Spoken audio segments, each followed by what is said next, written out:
कल्पना कीजिए एक ऐसे इंसान की जो एक खूंखार दुश्मन के घर में बैठा है, उसी की वर्दी पहने हुए और उसी की जुबान बोलते हुए। वो इंसान जिसके कंधों पर पाकिस्तान की फौज के सितारे चमक रहे हैं, जिसे पाकिस्तानी सैनिक झुककर सलाम ठोकते हैं। वो एक ऐसा अधिकारी है जिसके टेबल से पाकिस्तान सेना के सबसे गहरे राज, फौज की हरकतों और न्यूक्लियर बम की फाइलें होकर गुजरती हैं। दुश्मन मुल्क में किसी को इस बात की भनक तक नहीं है कि पाकिस्तान की सेना का ये होनहार मेजर दरअसल भारत का एक खतरनाक जासूस है। ये कोई मनगढ़ंत फिल्मी कहानी नहीं है, बल्कि ये जासूसी की दुनिया की सबसे खौफनाक और सच्ची दास्तान है। एक ऐसे साये की कहानी जिसे भारत की तत्कालीन प्रधानमंत्री इंदिरा गांधी ने ब्लैक टाइगर का नाम दिया था। शतरंज के खेल में एक मोहरा ऐसा चला गया जिसे भारत ने सीधे दुश्मन के वजीर के बगल में ले जाकर बिठा दिया था। लेकिन इस मोहरे की नियति और इस कहानी का अंत इतना भयानक है कि आज इसे सुनते हुए आपका दिल दहल जाएगा और रूह कांप उठेगा। कहानी के तार जुड़ते हैं राजस्थान के श्री गंगानगर से, जहां साल 1952 में एक साधारण से पंजाबी परिवार में रविंद्र कौशिक का जन्म हुआ। ये शहर भारत और पाकिस्तान के बॉर्डर से महज 25 किलोमीटर की दूरी पर बसा है। बचपन से ही रविंद्र ने अपने घर के आसपास फौज की आवाजाही, बॉर्डर का तनाव और जंग का खौफनाक माहौल देखा था। उनके पिता भारतीय वायुसेना में अधिकारी रह चुके थे, इसलिए देशभक्ति तो जैसे उनके खून की हर एक बूंद में बह रही थी। बड़े होते होते रविंद्र ने 1965 और 1971 में भारत और पाकिस्तान के बीच हुए भीषण युद्धों की गूंज अपने कानों से सुनी थी। लेकिन इन सब के बावजूद रविंद्र का सपना कोई फौजी या सैनिक बनने का नहीं था। उनके अंदर एक बेहतरीन कलाकार छिपा था। उन्हें रंगमंच और एक्टिंग का ऐसा जुनून था कि जब वो कॉलेज के नाटकों में उतरते तो लोग दांतों तले उंगलियां दबा लेते। वो इतने हैंडसम और आकर्षक थे कि उनके दोस्त उन्हें प्यार से विनोद खन्ना कहकर बुलाते थे। लेकिन नियति उनके लिए एक ऐसा रंगमंच तैयार कर रही थी जहां रीटेक की कोई गुंजाइश नहीं थी। साल था 1973 का और 21 साल के रविंद्र बीकॉम के फाइनल ईयर में थे। वो एक नेशनल ड्रामा फेस्टिवल में हिस्सा लेने के लिए उत्तर प्रदेश के लखनऊ गए हुए थे। स्टेज पर भारत और चीन के युद्ध पर आधारित एक नाटक चल रहा था। रविंद्र एक ऐसे भारतीय फौजी का किरदार निभा रहे थे जिसे चीन की सेना ने पकड़ लिया है और वो उससे राज उगलवाने के लिए भयानक यातनाएं दे रहे हैं। उस नाटक में रविंद्र ने ऐसी जान फूकी कि स्टेज पर उनकी चीखें, उनका दर्द और उनकी आंखों से बहते असली आंसू देखकर पूरा हॉल सन्न रह गया। वो फौजी चीखते हुए सिर्फ एक ही बात कहता है कि मैं मर जाऊंगा लेकिन अपने देश का राज कभी नहीं बताऊंगा। अभिनय इतना जीवंत था कि हॉल तालियों की गड़गड़ाहट से गूंज उठा। लेकिन उस भीड़ में कुछ लोग ऐसे भी बैठे थे जो सिर्फ तालियां नहीं बजा रहे थे। उनकी पैनी नजरें रविंद्र के चेहरे, उसके हाव भाव और उसके जज्बातों को पढ़ रही थीं। वो भारत की खुफिया एजेंसी रॉ यानी रिसर्च एंड एनालिसिस विंग के अधिकारी थे। जासूसी की दुनिया में इसे इमोशनल सेगमेंटेशन कहा जाता है, जहां एक इंसान अपने जज्बातों को पूरी तरह से कंट्रोल कर सकता है। नाटक खत्म होते ही वो अधिकारी बैक स्टेज गए और उन्होंने रविंद्र से एक सीधा सवाल पूछा, क्या तुम वाकई देश के लिए कुछ कर गुजरने का कलेजा रखते हो? क्या तुम भारत के लिए खुफिया मिशन करोगे? रविंद्र के लिए ये कोई साधारण नौकरी का प्रस्ताव नहीं था, ये सीधे तौर पर मौत से खेलने का बुलावा था। लेकिन उस 21 साल के नौजवान के भीतर देशभक्ति की आग इतनी तेज थी कि उसने बिना एक पल गंवाए, बिना अपने भविष्य की परवाह किए तुरंत हाँ कर दिया। उसी एक पल में उसने अपने सारे सपने, अपना परिवार, अपनी पहचान, सब कुछ देश की वेदी पर न्यौछावर कर दिया। रविंद्र ने अपने पिता से दिल्ली में नौकरी लगने का बहाना किया और हमेशा के लिए अपना घर छोड़ दिया। दिल्ली पहुंचकर रविंद्र की वो खौफनाक ट्रेनिंग शुरू हुई जो हथियारों की नहीं बल्कि खुद के वजूद को मिटाने की ट्रेनिंग थी। अगले 2 सालों तक अमृतसर, पठानकोट और दिल्ली के गुप्त ठिकानों में उन्हें ऐसी आग में तपाया गया जिसमें कोई भी आम इंसान जलकर राख हो जाए। रविंद्र कौशिक को मारा जा रहा था ताकि एक नए शख्स नबी अहमद शाकिर का जन्म हो सके। वो पंजाबी बोलते थे, लेकिन अब उन्हें उर्दू जबान की ऐसी तालीम दी गई कि कोई उनके लहजे में रत्ती भर भी फर्क ना पकड़ सके। उन्हें इस्लाम की बारीकियां सिखाई गईं, कुरान की आयतें रटाई गईं और नमाज पढ़ने का सही तरीका उनके व्यवहार का हिस्सा बना दिया गया। बात सिर्फ जबान और धर्म बदलने तक सीमित नहीं थी। एक जासूस का शरीर भी कभी उसकी असलियत का राज न खोल दे, इसलिए एक भयानक दर्द से गुजरते हुए उनका खतना तक करवाया गया। भारत के सारे सरकारी रिकॉर्ड जला दिए गए। अब वो भारत का रविंद्र नहीं था, वो पाकिस्तान के इस्लामाबाद का रहने वाला नबी अहमद शाकिर बन चुका था। साल 1975 में 23 साल की उम्र में ये साया रात के अंधेरे में भारत पाकिस्तान का बॉर्डर पार करता है। मिशन था पाकिस्तान की रगों में घुसपैठ करना। एक अनजान मुल्क जहां एक छोटी सी गलती का मतलब सिर्फ और सिर्फ खौफनाक मौत था। पाकिस्तान पहुंचकर अपनी जड़ों को मजबूत करने के लिए उन्होंने सबसे पहले कराची यूनिवर्सिटी में लॉ में दाखिला लिया।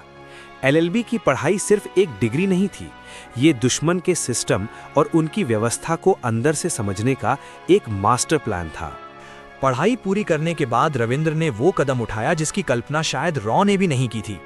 पाकिस्तान मिलिट्री के अकाउंट्स डिपार्टमेंट में कमीशन्ड अफसरों की वैकेंसी निकली थी।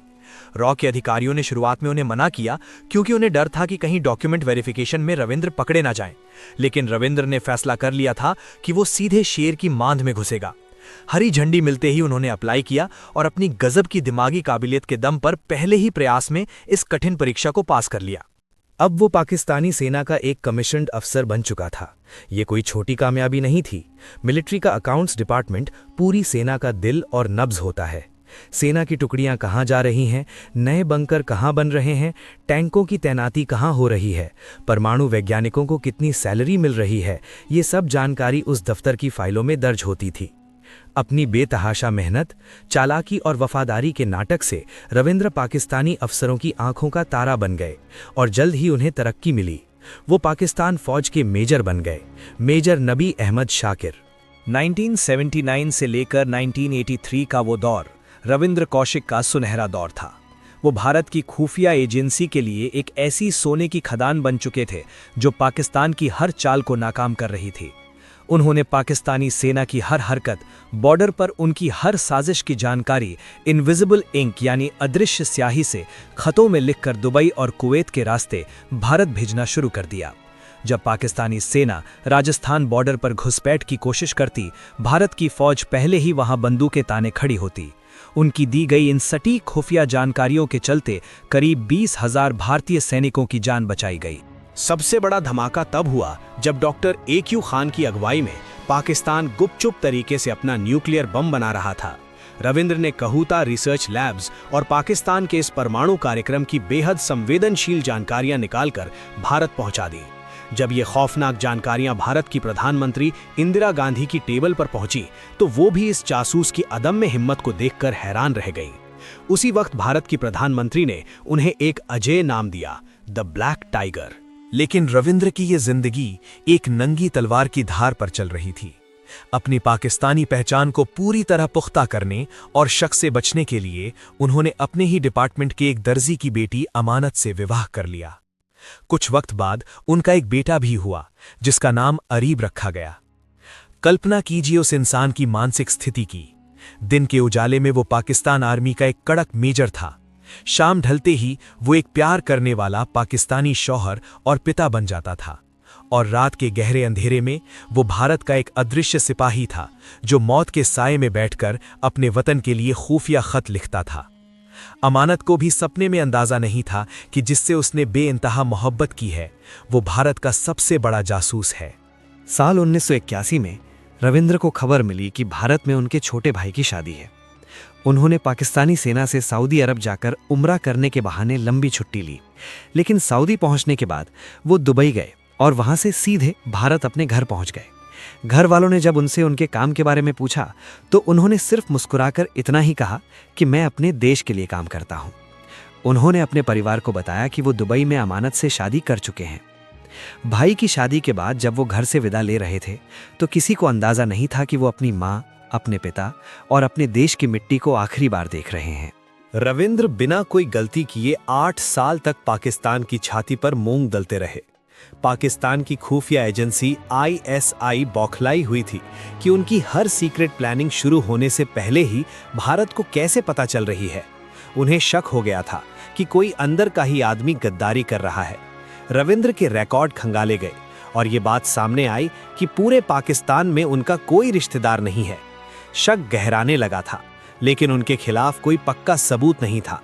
लेकिन 1983 के उस मनहूस साल में किस्मत ने ऐसी पलटी मारी कि सब कुछ खाक हो गया। और ये गलती रविंद्र की नहीं बल्कि भारत की रॉ की तरफ से हुई थी। सितंबर 1983 में रॉ ने इनायत मसीह नाम के एक नए और कम तजुर्बे वाले एजेंट को कुछ जरूरी संदेश देकर पाकिस्तान भेजा। जैसे ही इनायत ने पाकिस्तान का बॉर्डर पार किया, आईएसआई ने उसे दबोच लिया। सियालकोट के टॉर्चर सेल में इनायत पर यातनाओं की ऐसी हदें पार की गईं कि वो दर्द के मारे टूट गया। उसने चीखते हुए उगल दिया कि वो पाकिस्तान आर्मी के मेजर नबी अहमद शाकिर से मिलने आया है, जो असल में भारत का रॉ एजेंट रविंद्र कौशिक है। पाकिस्तानी सेना के जनरलों के पैरों तले जमीन खिसक गई। उन्हें यकीन ही नहीं हो रहा था कि भारत का एक जासूस इतने सालों से उनकी नाक के नीचे उनकी फौज में मेजर बनकर बैठा है। लेकिन सीधे एक मेजर को बिना सबूत गिरफ्तार करना मुमकिन नहीं था।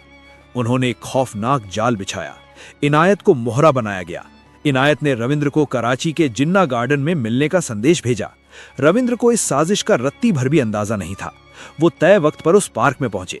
जैसे ही इनायत रविंद्र के बीच दस्तावेजों का लेन देन शुरू हुआ, वहां पहले से घात लगाए बैठे पाकिस्तानी कमांडोज ने उन्हें चारों तरफ से घेर लिया। एक झटके में सब कुछ खत्म हो गया। एक छोटी सी चूक ने भारत के सबसे बड़े ब्लैक टाइगर का कवर हमेशा के लिए तोड़ दिया। गिरफ्तारी के बाद जो कुछ हुआ वो सुनकर किसी भी इंसान की रूह कांप जाए। रविंद्र को सियालकोट के उसी खौफनाक इंटेरोगेशन सेंटर में डाल दिया गया।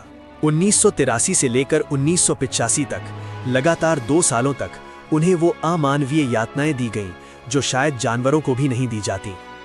उन्हें गर्म लोहे की सलाखों से दागा गया, बिजली के झटके दिए गए और उनके नाखून तक उखाड़ दिए गए। हफ्तों तक भूखा प्यासा रखा गया और सोने नहीं दिया गया। आईएसआई जानना चाहती थी कि भारत के और कितने शेर पाकिस्तान की मांद में छिपे हैं। पाकिस्तानी अफसरों ने उन्हें लालच भी दिया कि अगर वो भारतीय फौज के राज बता दें तो उन्हें रिहा कर दिया जाएगा। लेकिन सलाम है इस मिट्टी के उस लाल को। 16 साल तक हर रोज मौत को अपने सामने खड़ा देखने के बावजूद, उस दर्द की इंतहा सहने के बावजूद रविंद्र के मुंह से भारत का एक भी राज नहीं निकला। साल 1985 में पाकिस्तान की अदालत ने उन्हें मौत की सजा सुनाई, जिसे बाद में सुप्रीम कोर्ट ने उम्र कैद में बदल दिया। लेकिन जो जिंदगी उन्हें मिली वो मौत से भी बदतर थी। उन्हें सियालकोट, कोट लखपत और मियांवाली की अंधेरी जेलों में जानवरों की तरह सड़ाया गया। लेकिन रविंद्र का दिल उस दिन पूरी तरह से टूट गया जब पाकिस्तान ने भारत सरकार से संपर्क किया। भारत सरकार का आधिकारिक जवाब था, हम इस शख्स को नहीं जानते, हमारे रिकॉर्ड में ऐसा कोई अधिकारी नहीं है। जासूसी की इस बेरहम दुनिया का यही सबसे कड़वा सच है। जब आप पकड़े जाते हैं तो आपकी एजेंसी, आपकी सरकार आपसे पल्ला झाड़ लेती है। जिस इंसान ने अपनी जवानी कुर्बान कर दी, अपना परिवार छोड़ दिया, अपनी पहचान मिटा दी और अपना मजहब तक बदल दिया, आज उसे उसका अपना ही देश पहचानने से इनकार कर रहा था। रविंद्र ने जेल की उस नरक जैसी कोठरी से छुपते छुपाते अपने परिवार को दर्द भरी चिट्ठियां लिखीं। तब जाकर उनके घर वालों को पहली बार पता चला कि वो दुबई में नहीं बल्कि पाकिस्तान की जेल में सड़ रहे हैं। उस सदमे से उनके पिता की दिल का दौरा पड़ने से मौत हो गई। उनकी बूढ़ी मां अमला देवी सालों साल सरकार के दरवाजे खटखटाती रहीं, प्रधानमंत्रियों को चिट्ठियां लिखती रहीं कि उनके बेटे को बचा लिया जाए, लेकिन सब बेअसर रहा। खराब खाने और बेइंतहा टॉर्चर ने रविंद्र को अंदर से खोखला कर दिया था। उन्हें टीबी और दिल की गंभीर बीमारी ने जकड़ लिया। 18 साल तक जेल में तिल तिल कर मरते हुए रविंद्र ने अपने एक खत में रुला देने वाली बात लिखी थी। उन्होंने लिखा था, क्या भारत जैसे बड़े देश के लिए कुर्बानी देने वालों को यही मिलता है? अगर मैं एक अमेरिकन होता तो 3 दिन के भीतर वो मुझे यहां से निकाल लेते। इजराइल और अमेरिका अपने एजेंट्स को बचाने के लिए आसमान सिर पर उठा लेते हैं, लेकिन रविंद्र कौशिक के लिए कोई डील नहीं हुई। वो वहीं लावारिस पड़े रहे। नवंबर 2001 का वो ठंडा मौसम, मियांवाली जेल की सीलन भरी अंधेरी दीवारों के बीच एक 49 साल के इंसान की सांसें उखड़ने लगीं। वो तड़प रहा था, लेकिन उसे दवाइयां तक नहीं दी गईं।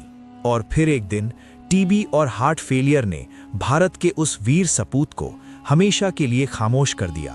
द ब्लैक टाइगर की कहानी उसी अंधेरी कोठरी में खत्म हो गई। उनकी मौत पर देश में कोई राष्ट्रीय शोक नहीं मनाया गया, किसी ने उन्हें सलामी नहीं दी और ना ही उनके जिस्म पर तिरंगा उड़ाया गया। भारत के उस सबसे बड़े जासूस को पाकिस्तान की जेल के पीछे ही एक गंदे से कब्रिस्तान में अनजानों की तरह दफना दिया गया। आज वहां कोई ऐसा निशान भी नहीं है जो ये बता सके कि वहां भारत का वो लाल सोया हुआ है जिसने 20,000 हिंदुस्तानियों की जान बचाई थी। कहते हैं कि एक सैनिक जब सरहद पर लड़ते हुए शहीद होता है तो वो तिरंगे में लिपटकर घर आता है और पूरा देश उसकी शहादत पर गर्व करता है। लेकिन एक जासूस जब दुश्मन की जमीन पर अपना सब कुछ लुटाकर मरता है तो उसे कफन तक अपने मुल्क का नसीब नहीं होता। शतरंज के इस खतरनाक खेल में मोहरे अक्सर इसीलिए कुर्बान कर दिए जाते हैं ताकि वजीर और बादशाह महफूज रह सकें। रविंद्र कौशिक वो मोहरा था जिसने अपनी जान देकर भारत को सुरक्षित तो रखा, लेकिन खुद गुमनामी के अंधेरे पन्नों में हमेशा के लिए दफन हो गया। शायद हमारे शहरों में कभी उनके नाम की कोई सड़क या चौराहा ना बने, शायद वो सरकारी फाइलों में हमेशा अजनबी ही रहें, लेकिन जब तक इस मुल्क की सांसें चल रही हैं, जब तक हम खुली हवा में सांस ले रहे हैं, तब तक ब्लैक टाइगर की खामोश गूंज हर सच्चे हिंदुस्तानी के सीने में हमेशा धड़कती रहेगी। दोस्तों, अगर आपको वीडियो पसंद आ गई हो तो लाइक करें, शेयर करें। ऐसी इंटरेस्टिंग वीडियोस देखने के लिए चैनल को सब्सक्राइब करना ना भूलें। तब तक के लिए जय हिंद, जय भारत।